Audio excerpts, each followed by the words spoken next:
vamos a plantear tienen que ver con algunas cifras muy preocupantes de estudios que se han realizado sobre el deterioro democrático en la región, ver de qué manera la Corte y el sistema interamericano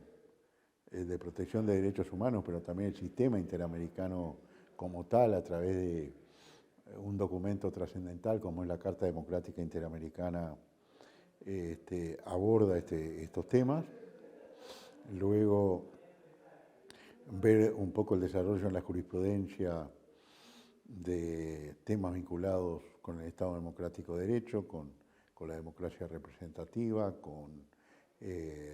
dos elementos esenciales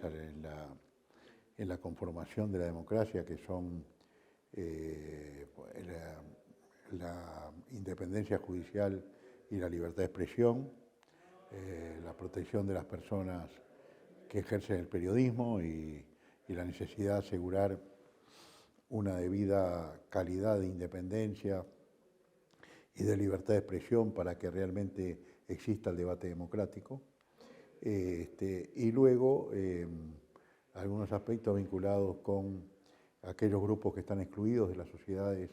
o ven amenazados sus derechos por estar en especiales situaciones de vulnerabilidad, es decir, migrantes privados de libertad, mujeres, personas LGBTI+, niños, niñas y adolescentes, en fin, y finalmente plantear un poco cuál podría ser una plataforma de salida de la situación que tenemos actualmente.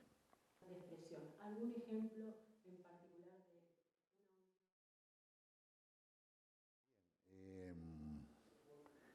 La última sentencia que la Corte dictó sobre temas más vinculados con libertad de expresión es en un caso de Chile, Barahona Bray versus Chile. Barahona Bray es un abogado que intervino en temas medioambientales vinculados a la tala del alerce. Entonces Barahona Bray da una serie de notas periodísticas donde indica que hay una persona con poder político dentro de la región, donde se está produciendo la tala,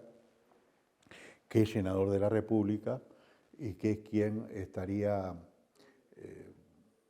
digamos, favoreciendo a quienes trabajan en la tala del alerce. Entonces, frente a eso, ese senador denuncia al señor Barahona, que es un abogado, y hay una condena penal con una condena penal de prisión que no se ejecuta, etc. Entonces la Corte lo que dice en esa sentencia, que es muy reciente, vuelvo a repetir, es que primero, tratándose de un funcionario público, no debería recurrirse al derecho penal para defender el honor de ese funcionario público, sino que ese funcionario público tiene que tener la posibilidad de recurso a la vía civil o el derecho de rectificación o de respuesta cuando se trata de un discurso de interés público, obviamente, no si hay una referencia personal, sino que hay algo referido a la función. Pero además la Corte avanza en eso y dice que esto debería hacerse efectivo mediante modificaciones legislativas que impliquen que no sea la vía adecuada, la vía penal para recurrir a la defensa del honor del funcionario público.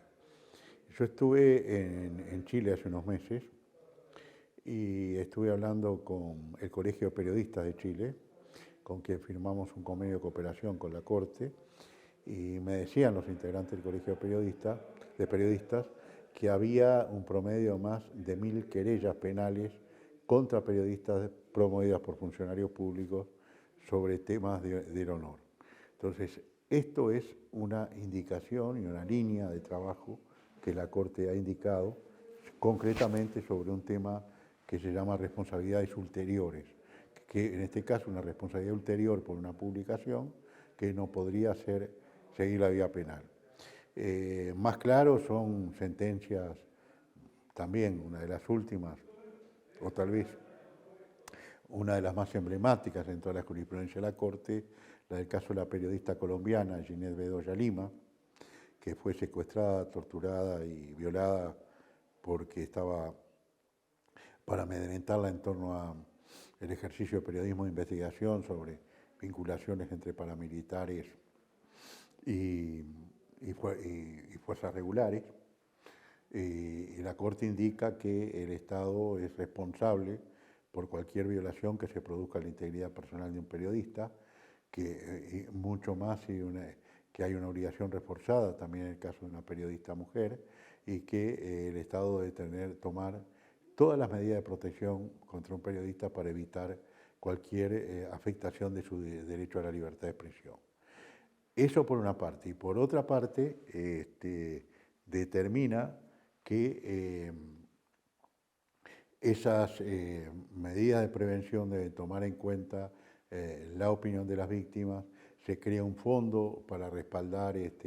la actividad de personas, de periodistas que son víctimas de todo tipo de amenazas, y lo que es más importante, se refuerza la necesidad de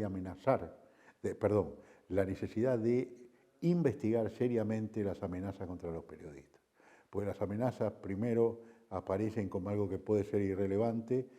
muchas veces van incrementando en el grado de violencia anunciada, y si no se actúa oportunamente, puede pasar que esa violencia sea efectiva. ¿Tiene un periodista para ejercer su profesión libremente? Bien, nosotros tenemos un diplomado para periodistas donde tratamos de transmitir todo lo que es la jurisprudencia de la Corte Interamericana sobre libertad de expresión y específicamente sobre protección de periodistas. Nosotros creemos que los periodistas deben actuar conforme a una autorregulación ética en cuanto a su manejo de sus fuentes, el grado de chequeo de la información antes de publicarse, etcétera, etcétera, que todo es parte de la autodeterminación y, vuelvo a repetir, de la autorregulación. Y creemos que es muy importante que los periodistas puedan contar con gremios fuertes que defiendan sus intereses, porque un periodista indudablemente es mucho más fuerte en la medida que puede tener algún respaldo frente a alguna violación a sus derechos a través de una organización activa de defensa de la libertad de expresión.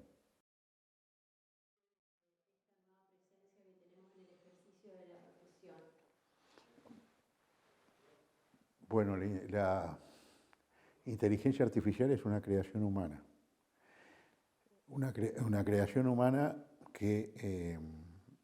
tiene como innovación absoluta